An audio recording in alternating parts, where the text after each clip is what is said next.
Andre wasn't famous. He never stood behind a pulpit. He never led worship, but he was a worshipper. Every day he woke up, laced his boots, and went to work at the factory to provide for his family. That was his altar. That was his praise. He had calloused hands, a soft voice, and a heart that broke when his children cried. He didn't have much, but he had love, and he gave it away every day like it was endless. Andre coughing violently in the bathroom. His wife looks on. Then came the diagnosis. The kind that stops the world from spinning. Stage 4 cancer. Aggressive. Terminal. No insurance. No savings. No options. The doctor didn't have to say much. His eyes said enough. Andre's time was running out. And the clock wasn't waiting for a miracle. Andre walked out of that hospital holding back tears. Not for himself, but for his children. He cried alone in the car. He gripped the steering wheel and whispered, "God, is this the plan? Is this how my story ends?" There was no thunder, no angel in the rearview mirror. Just a verse that wouldn't stop haunting him. What is that to you?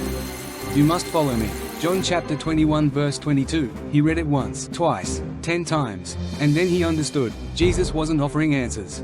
He was offering himself. So Andre decided, if this was his last chapter, he'd write it with faith. He wrote letters to each of his kids, trembling words soaked in love and tears. He told them about the Jesus who held him when the nights got cold, the Jesus who never left when the world did. He told them, "I won't see you graduate. I won't walk you down the aisle. But my prayers will still follow you. And Jesus will never let go." Andre holding his wife's hands, praying over her in a dim hospital room. He prayed for strength she didn't have, for peace that only heaven could give. They cried together, not out of defeat, but from the weight of holy surrender. A nurse watches quietly as Andre reads his Bible through the pain. Even in his suffering, Andre noticed others. He prayed with nurses. He shared the gospel with patients in the chemo ward. And one tired nurse, who had walked away from God long ago, came back to faith because of a dying man's quiet hope. Andre was losing everything, his strength, his hair, his ability to stand. But he never lost his joy.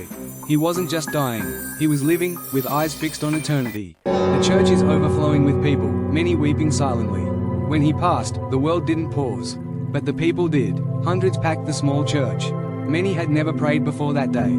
But they came because Andre had shown them what it looked like to suffer with peace, to die with dignity, to love like Jesus. His pastor stood with tears in his eyes and read, "Though he slay me, yet will I trust him." Job chapter 13 verse 15. Years later, his daughter finds one of the letters and reads it aloud through tears. "If you ever feel alone, just whisper Jesus. He's the only name I trusted in the dark. He held my hand all the way home." Dad, Andre never got a cure. But he received something deeper. Not answers, but assurance. Not healing, but holiness. Not an explanation, but an invitation. Just follow me. He followed Jesus into the fire and walked out into glory. And now, his story still speaks.